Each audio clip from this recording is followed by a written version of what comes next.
Today we are going to talk about a beautiful trailing succulent plant that is commonly known as string of rubies.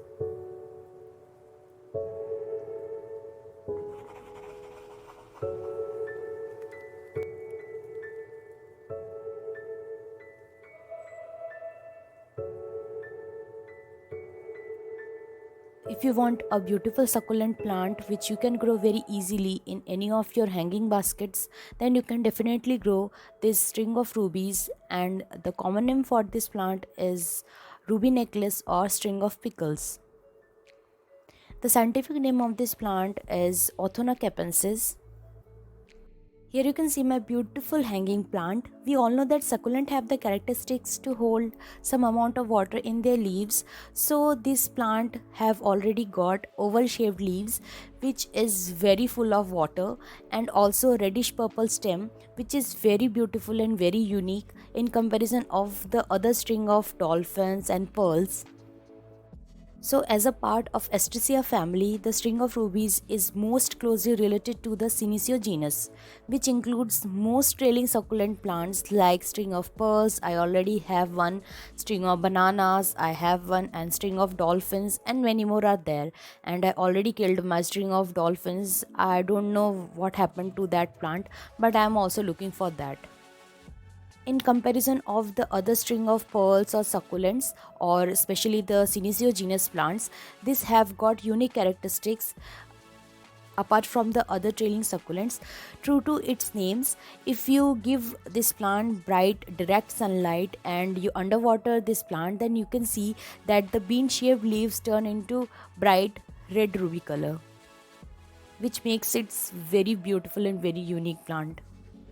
So this string of rupees is very easy to grow house plant and also very easy to grow succulent trailing plant, and this plant also blooms. If you want to see the bloomings, then you can definitely follow me on Instagram, where on regular basis I post the pics of my updated house plants. So this plant basically native to South Africa, and this is a sun loving succulent, so you can put your string of rubies in a bright location. I recommend to put your this string of rubies in a place where this plant get at least 7 to 6 hours of direct sunlight or bright indirect sunlight. And this is also a very drought tolerant plant thanks to its bean shaped leaves that can hold water to an extended period of time, so you can water it couples of weeks and it will thrive. So a bright sunny south facing window that receives at least 6 hours of direct sunlight is the ideal environment for growing this string of rubies.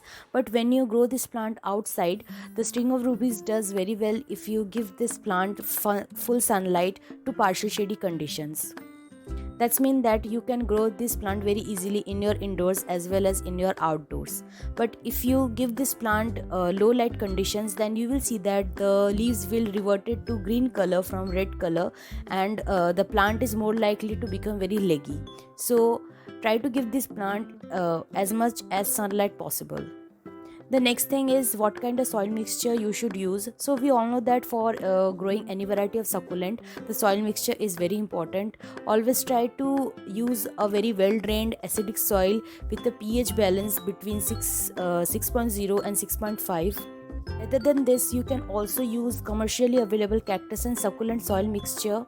You can make your own soil mixture with perlite, sand, pumice, and also coco peat.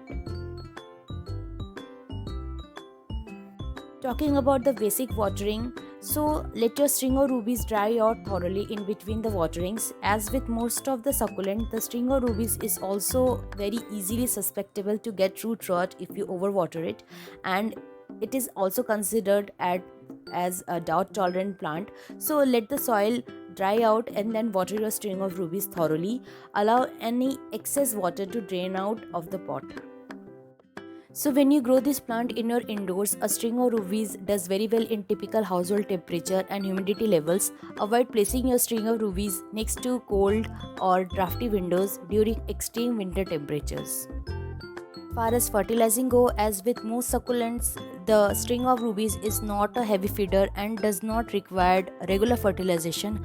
However, to support new growth, the string of rubies can be fertilized a couple of times throughout this spring and summer months. Use a fertilizer which is low in nitrogen for the best results. About the pest problem, you can see mealybugs and scales on your string of rubies, so regularly inspecting the succulent and catching any pests earlier is the best way to prevent more serious infestation. Try to treat this plant with rubbing alcohol, neem oil or insecticidal soap to get rid of these unwanted pests. Rather than these points, if you have got any queries regarding this string of rubies, please let me know in the comment section.